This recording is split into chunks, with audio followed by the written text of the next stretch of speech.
Hello friends, નમસ્તે. અમારી YouTube channel પર આપનું સ્વાગત છે. આજે આપણે બનાવીશું બાલાજી જેવી નમકીન ચણા દાળ ઘરે. તે પહેલાં જો તમે અમારી ચેનલ પર નવા છો તો અમારી ચેનલને સબસ્ક્રાઈબ કરી દેજો.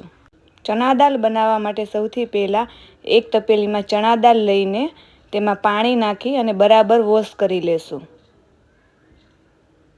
અને ચણા દાળ વોશ કરીને પાણી કાઢી લેશું. ચણા દાળ બરાબર વોશ થઈ ગઈ છે. હવે તેમાં પાણી નાખીને 5 કલાક સુધી પલળવા દેશું. 5 કલાક થઈ ગઈ છે અને ચણા દાળ પણ બરાબર પલળી ગઈ છે. હવે તેને એક ચારણીમાં કાઢી લેશું જેથી બધું પાણી નીકળી જાય. અને 5 મિનિટ સુધી ચારણીમાં જ રહેવા દેશું.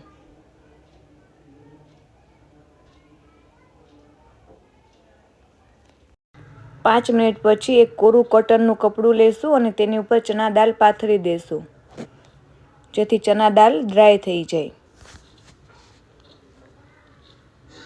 આ રીતે આપણે આખા કપડામાં ચણા દાળ પાથરી દેવાની છે. ચણા દાળ ડ્રાય થાય ત્યાં સુધી આપણે ચણા દાળમાં નાખવા માટે મસાલો તૈયાર કરી લઈએ. તે માટે એક વાટકીમાં મેં અહીંયા લીધું છે સંચળ પાવડર. ત્યાર પછી તેમાં એડ કરીશું લાલ મરચું પાવડર, ધાણા જીરું પાવડર અને ચાટ મસાલો. ત્યાર પછી આ બધા મસાલાને બરાબર મિક્સ કરી લેશું. લાલ મરચું પાવડર તમે તમારા ટેસ્ટ પ્રમાણે ઓછું વધુ કરી શકો છો. ચણા દાળ પણ ડ્રાય થઈ ગઈ છે. હવે આપણે તેને તેલમાં તળી લેશું. 2 થી 3 મિનિટ સુધી ચણા દાળને હાઈ ફ્લેમ પર તળી લેવાની છે.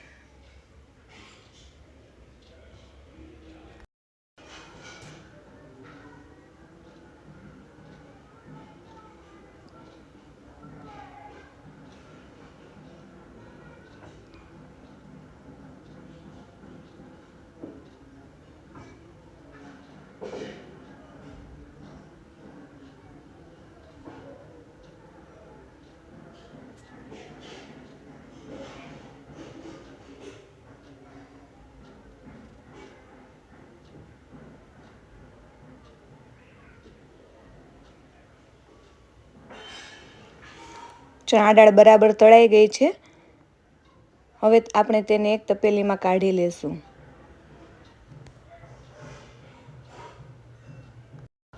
અને આ રીતે આપણે બધી જ ચણા દાળ પહેલાં તળી લેશું. બધી જ ચણા દાળ મેં અહીંયા તળી લીધી છે. ત્યાર પછી ચણા દાળમાં નાખવા માટે જે મસાલો તૈયાર કરેલો તે થોડો થોડો કરીને એડ કરતા જશું અને ચણા દાળમાં બરાબર મિક્સ કરતા જશું.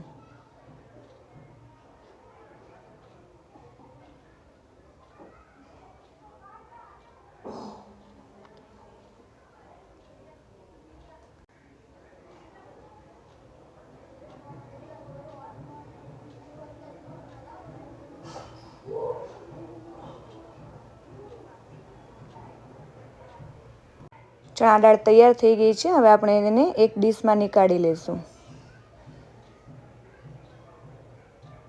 ચણા દાળ એકદમ બજાર જેવી જ ક્રિસ્પી થઈ છે.